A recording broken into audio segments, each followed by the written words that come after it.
If you're thinking about leading a more active lifestyle, you're not alone. In recent years, an increasing number of Americans have started participating in more sports, fitness and recreation.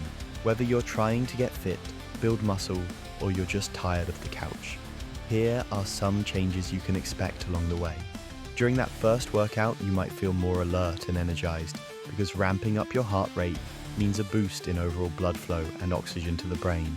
But prepare yourself for the day after, when you'll almost certainly get a case of DOMS, short for delayed onset muscle soreness. The soreness will persist for about 72 hours, but the good news is you're less likely to get it again as long as you continue to regularly exercise those same muscles. Over the next few weeks, you'll slowly start to ramp up production of mitochondria via a process called mitochondrial biogenesis.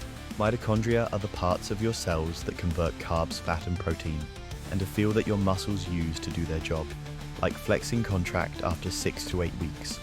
Studies have shown that people can increase their mitochondria by up to 50% with more mitochondria in your cells. You'll start to feel more fit and your endurance will increase, so running 3 miles will no longer feel as difficult as it did during the first week. Once you're 6 months in, all of that hard work should finally start to show. If your workouts focus on strength training, you'll notice your muscles begin to take shape. You're also less likely to fall off the workout wagon at this point. Exercise programs often see a 50% dropout rate within the first 6 months, but after that, more people stick with it now. If you're more focused on cardio, then by 9 months of regular exercise, you should see about a 25% increase in your VO2 max. VO2 max is often used as a measure of fitness and refers to the rate your body can transport oxygen to your muscles for fuel, basically higher VO2. Max means you can run faster for longer, so a 25% increase means you can run about 20% further in the same amount of time. After 1 year of regular exercise, your bones will be denser, which reduces your of osteoporosis. In fact, researchers have found that regular resistance training, when combined with aerobic exercise, can actually reverse the effects of osteoporosis after 12 months.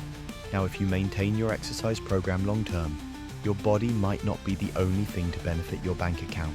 May also be. One study revealed that older people who exercise 5 days a week for at least 30 minutes saved on average $2,500 a year in medical costs for heart-related health problems alone.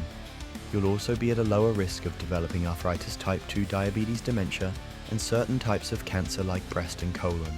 In all probability, you are going to live longer than you otherwise would, and that longer life, it will likely feel more fulfilling, because exercise lowers the risk of anxiety and depression by reducing levels of stress hormones like cortisol and adrenaline. Of course, all of these benefits depend on the type and intensity of your workout and how long you exercise for each week. A balanced diet is also paramount to a healthy lifestyle.